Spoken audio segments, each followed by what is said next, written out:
Ecobici y HSBC, ahora en Álvaro Obregón y Azcapotzalco, presenta Lo que hay que saber.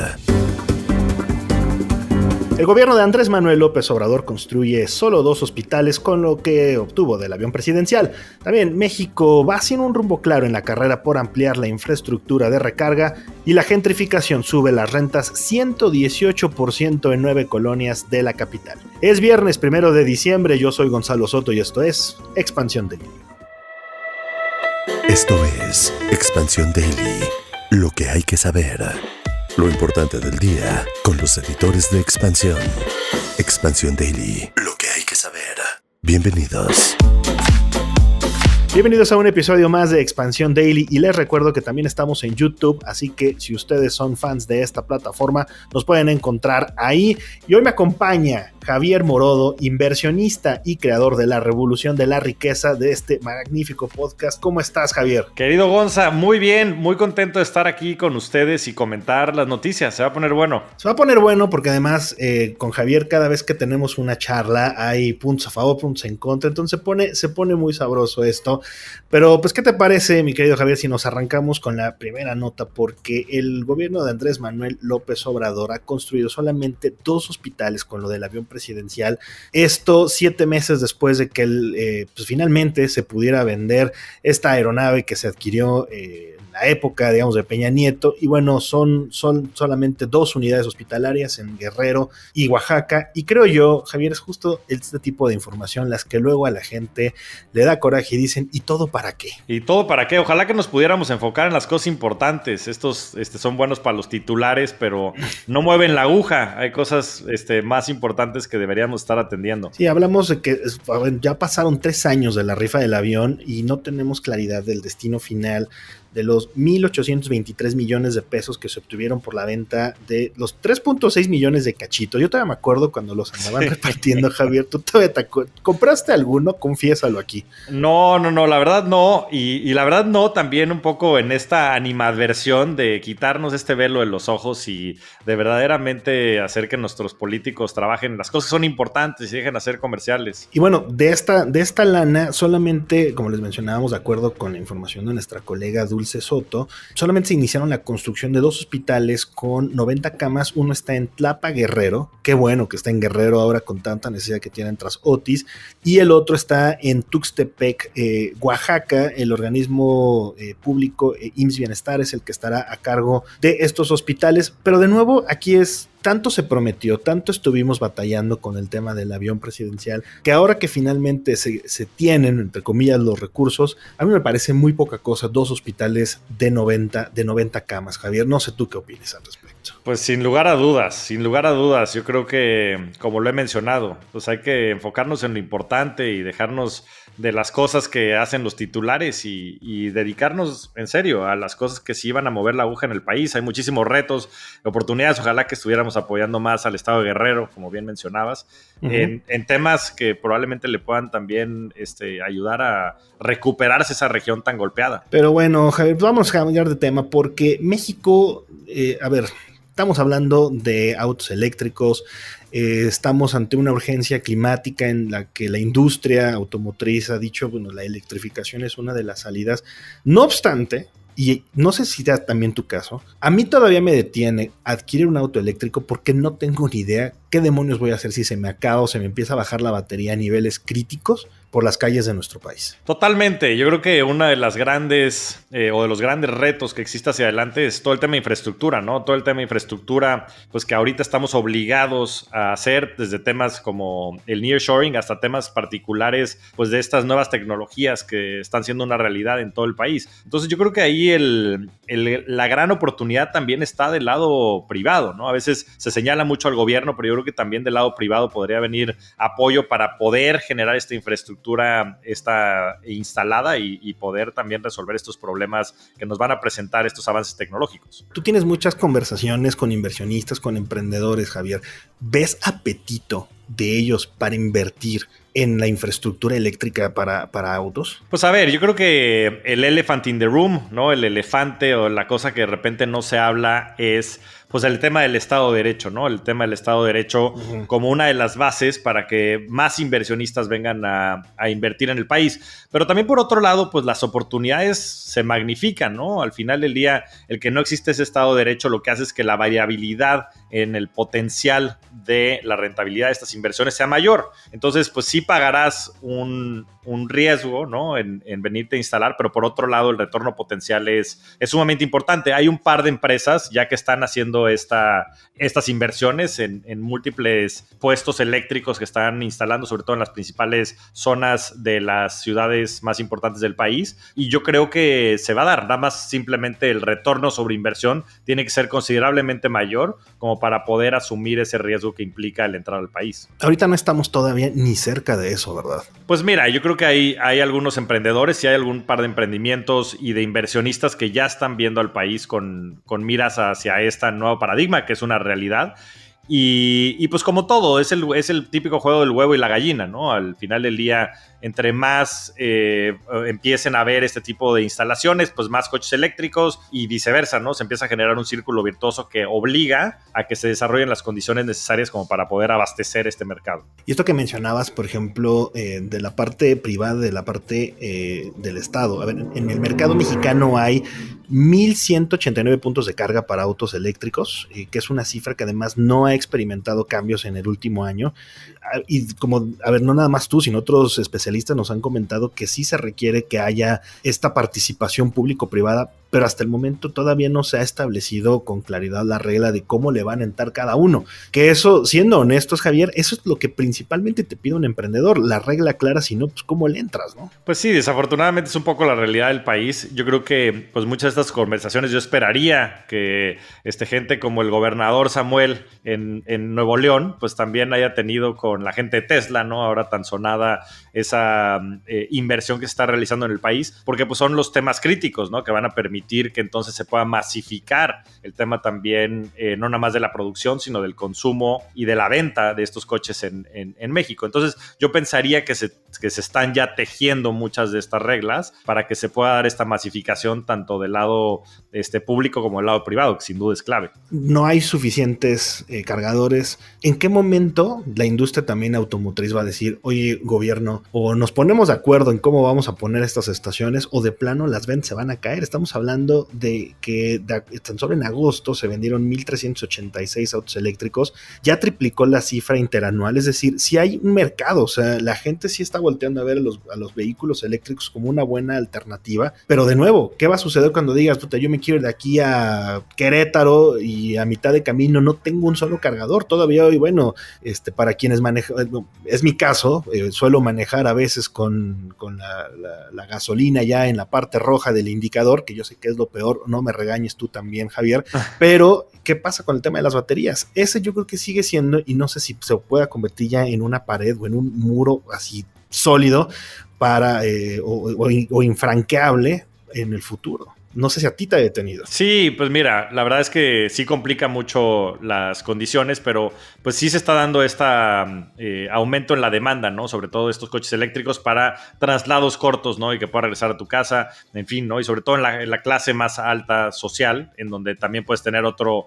automóvil para después desplazarte en distancias más largas. Pero creo que ahí la clave, y bueno, me conoces, Gonza, yo soy un fiel creyente de la economía de mercados y creo que en función de que existan estas oportunidades se van a saciar, ¿no? Y sí sé que hay muchos emprendedores, un buen amigo mío, Rodrigo Centinio, está haciendo esto ya, desarrollando la tecnología e instalando estos cargadores en múltiples puntos de la Ciudad de México y de las ciudades principales de México, porque existen los márgenes, ¿no? Como decía Jeff Bezos, pues el margen es mi oportunidad, y esto va a atraer a muchos nuevos emprendedores que quieran resolver estos problemas que la tecnología y la demanda están poniendo allá afuera. Oye, hablando de mercado, el siguiente tema seguro te va a encantar y puede ser incluso hasta polémico, porque a ver, la gentrificación en la Ciudad de México ya llevó las rentas a que se elevaran 118%. El encarecimiento además ha ocasionado el desplazamiento de los residentes a zonas aledañas, que a su vez han incrementado el precio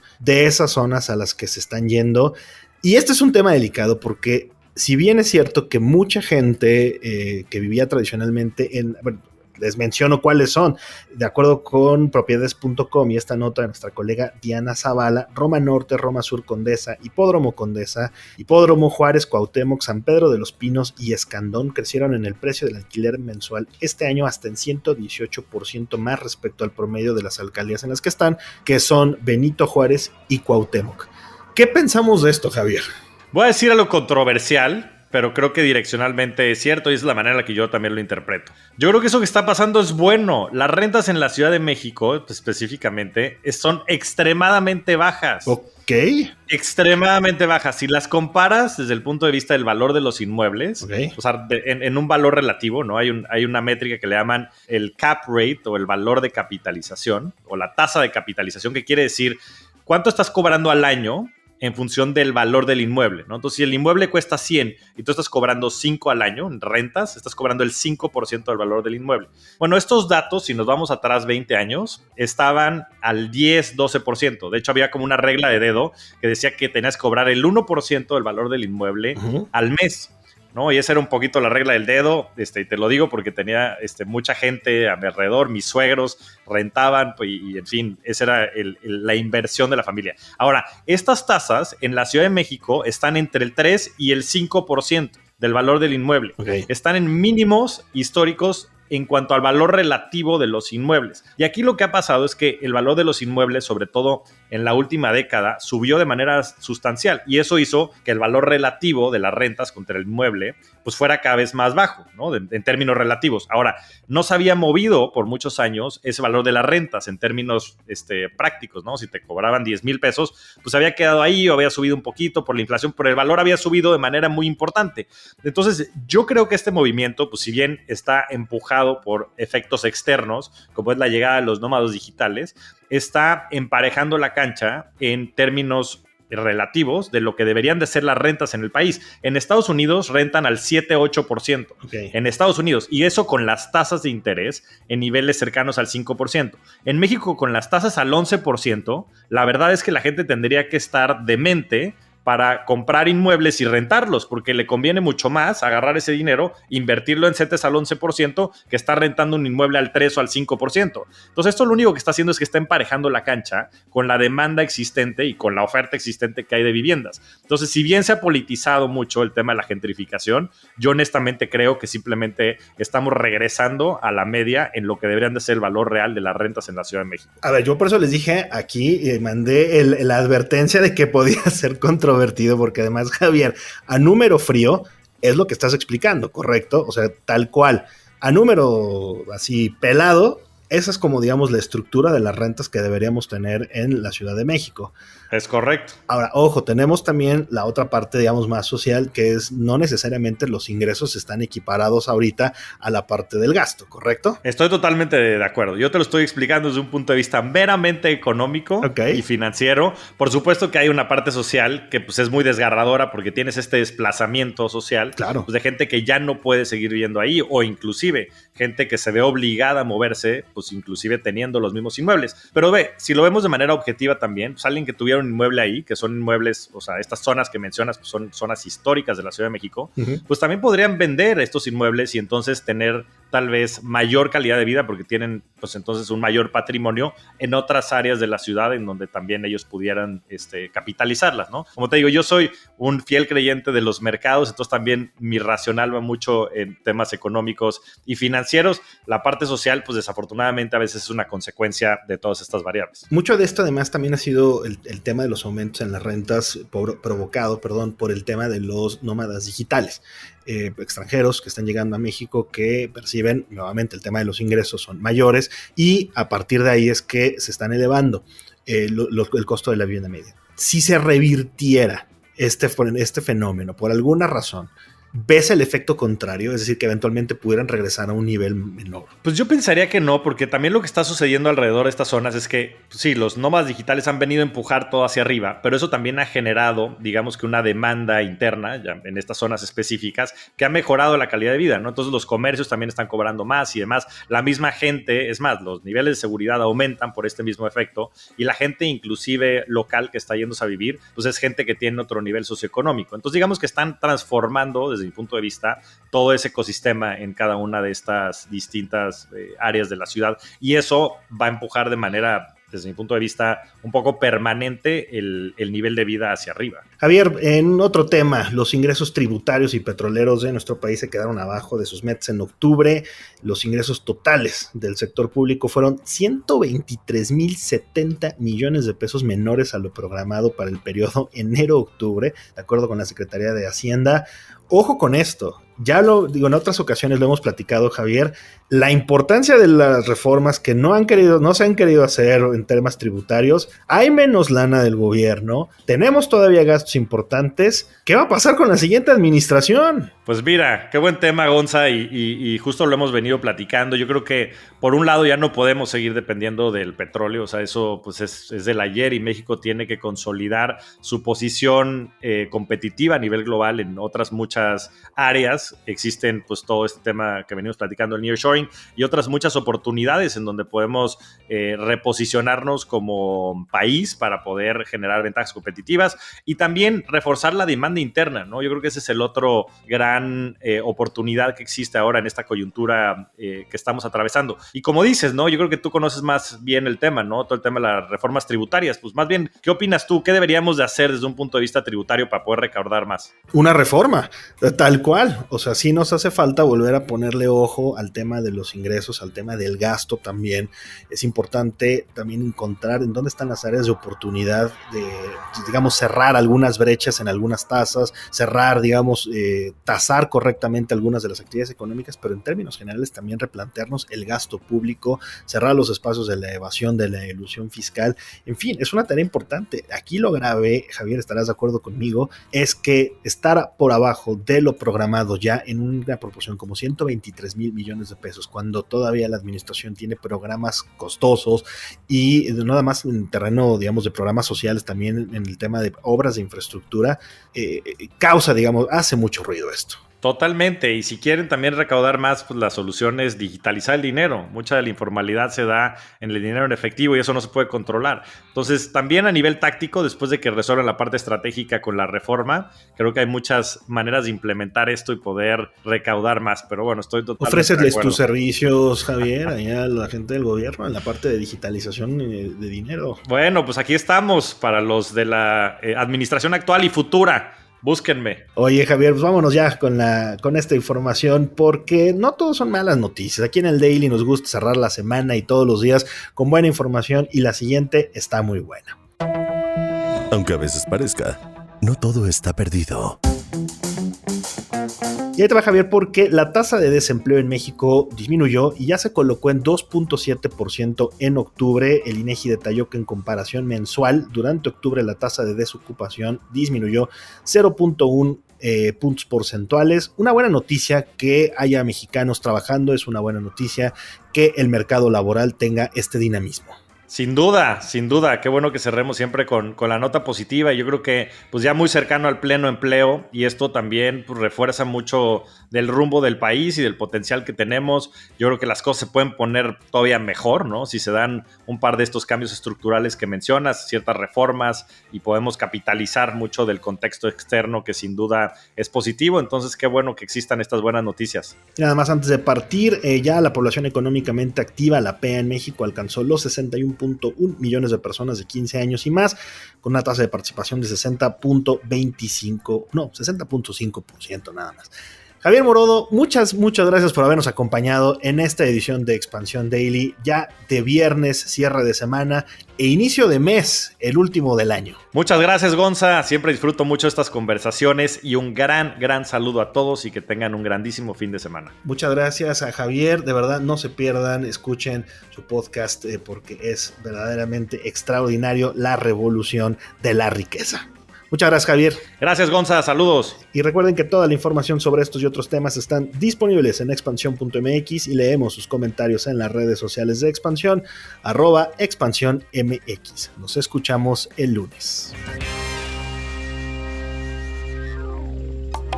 Expansión Daily. Escucha un nuevo episodio lunes a viernes a partir de las 6 de la mañana. Expansión Daily es un podcast de Expansión. Este episodio llega a ti gracias a rss.com. El podcasting hecho simple.